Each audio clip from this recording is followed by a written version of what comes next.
Alors, je viens vous voir aujourd'hui parce que la région se sépare de plusieurs appartements, dont une superbe affaire en plein centre-ville de Noisy-le-Grand, un appartement qui a été mis en vente à 50 000 euros. C'est vraiment un bel appartement qui est super bien placé, refait à neuf. Le problème, c'est que le loyer est figé parce que c'était des appartements qui étaient réservés uniquement aux étudiants.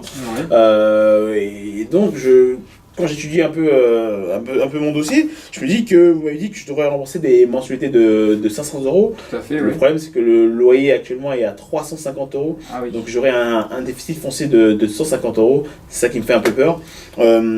Et du coup, je me dis, est-ce que c'est vraiment finalement une bonne affaire ou pas? Est-ce que je pourrais rembourser, augmenter du moins les mensualités pour rentrer dans mes frais?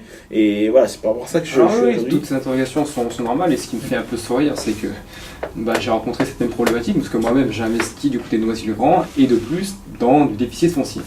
Alors en fait, le déficit foncier, avant de partir en courant, comme font la plupart des gens, un déficit foncier ça s'étudie.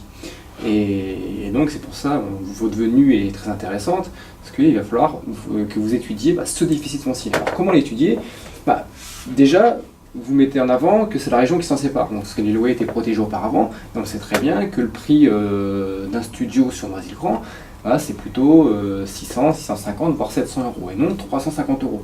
Alors, dans un premier temps, ce qu'il faudrait voir, c'est le bail de votre locataire, savoir combien de temps il lui reste votre locataire, 1 an, 2 ans, 3 ans, pour éventuellement, à la date, à la fin de ce bail, éventuellement voir pour remettre un nouveau locataire, pour pouvoir éventuellement remettre le prix du loyer au prix du marché, pour pouvoir justement augmenter la rentabilité de ce studio et pour une future vente, ne pas le vendre 50 000 euros, mais le vendre à 70 80 000 euros avec une rentabilité à 7, 8, voire 10%. Ça, c'est une très bonne chose. Donc, voilà. Il faudrait voir par rapport au bail combien de temps vous auriez tous les mois, pendant combien d'années, pendant combien de temps vous auriez à mettre 150 euros de votre poche, savoir si c'est un risque déjà qui est acceptable par rapport à votre trésorerie, et si c'est un risque qui est acceptable, j'ai envie de dire, faites-le. Moi, c'est comme ça que j'ai raisonné, c'est un risque qui était acceptable pour moi, et je l'ai fait, et j'ai dû mettre 150 euros, 200 euros de ma poche pendant 1 an et demi maximum, mais voilà, ça m'a coûté peut-être 2000, 3000 euros de mes économies, et au final, ce bien, je l'ai vendu avec plus de 20 000 euros de plus-value. Donc ce déficit foncier, en fait, m'a rapporté énormément d'argent.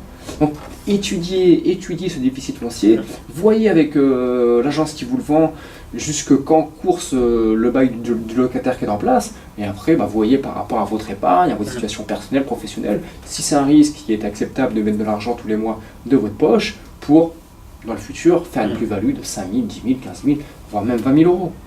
Donc, vous voyez ça de votre côté avec l'agent immobilier, et pesez le pour et le contre pour savoir si vous désirez toujours investir dans ce déficit foncier ou non. C'est vrai que c'est une affaire qui peut prêter à faire peur, mais je pense que en l'étudiant bien, en tous les risques, ça peut être rentable. Oui, bien sûr. Étudiez-le et vous viendrez me revoir. D'accord, très bien. Merci à vous. Merci.